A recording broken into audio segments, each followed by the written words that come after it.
A long time has passed and a reply from Pakistan is still awaited. It is a strange situation. We wanted to recall our representatives. They had no work to do, but then we thought that Pakistan might make it a pretext and say that we recalled them.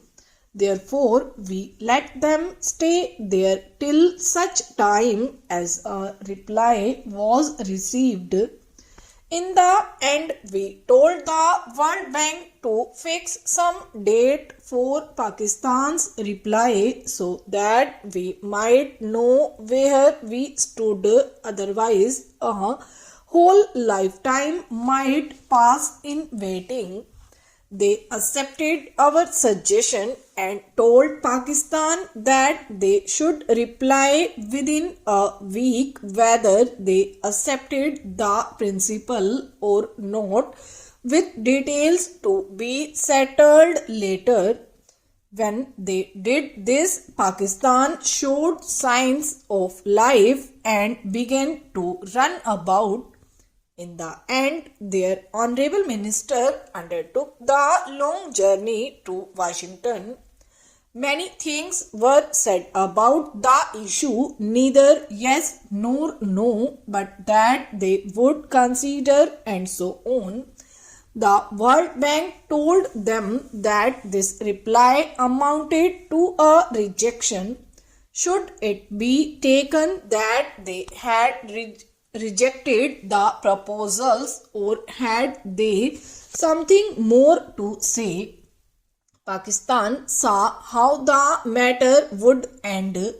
They felt that if they rejected the proposals and India accepted them, the consequences would perhaps not be good for them, because the effect would have been that our interim agreement would come to an end, the discussion would end, and the World Bank's suggestions to us to pay them crores of rupees would become ineffective. The rights of both sides were clear. Then the World Bank asked Pakistan to give a clear reply. We had made our arrangements for the return of our deputation, but only 3 or 4 days ago Pakistan said that they accepted the principle underlying the proposals put forward by the World Bank. But they added that they could not give a final reply unless the whole picture was before them. That is the same old legal quibbling. On one side, they say that they have accepted the proposals, and on the other, they keep the door open for escape on the pretext that they have not seen the full picture. This is where matters stand at present. Meanwhile, when Pakistan did not accept the proposals, we wrote to the World Bank that we had been making time for 3 months or so. Therefore, our agreement not to reduce the water supply no longer held good. We resumed our freedom of action. We were ready to talk when they or Pakistan wanted, because we did not intend to shut the door to agreement. But the talks had ended and our delegation would be returning home.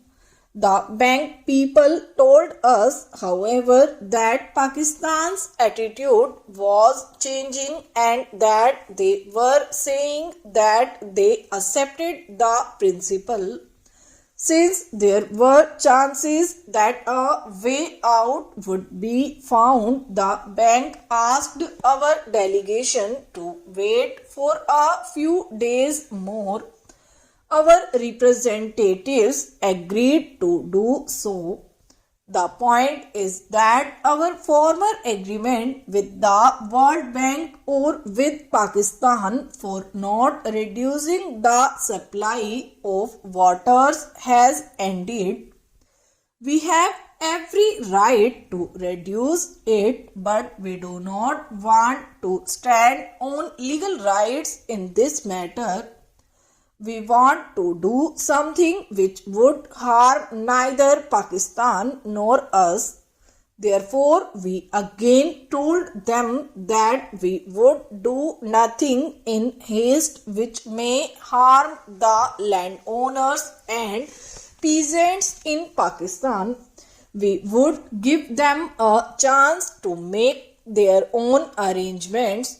After all, we had to reduce the supply of waters, but we would do it having regard to the conditions, that is, we still stood by the principles which we accepted in the agreement of 1948. If you have read the Pakistan newspapers, you will see that there is a great storm and outcry as if something is going to take place on July 8 here in Nangal, which would immediately stop the waters flowing into Pakistan and create a drought, as a result of which lakhs and crores of people would die of hunger and thirst. This is wrong and deplorable. We cannot tolerate it. We have told Pakistan clearly time and again that for the present we would not reduce the supply of water. It is a fact that they have built one or two canals from which they can take some water. Therefore, they can take water from their side and we would reduce supplies to that extent. This would not reduce their total supply of water. If they could build some more canals as they intend, then this process would go on. The exploratory talks held under the auspices of the World Bank made it clear that there is no dearth of water. Only an arrangement to bring the waters to the desired directions was lacking. It is evident that on our side in East Pakistan we have no other source of water than the Sutlej. You can see that from the map.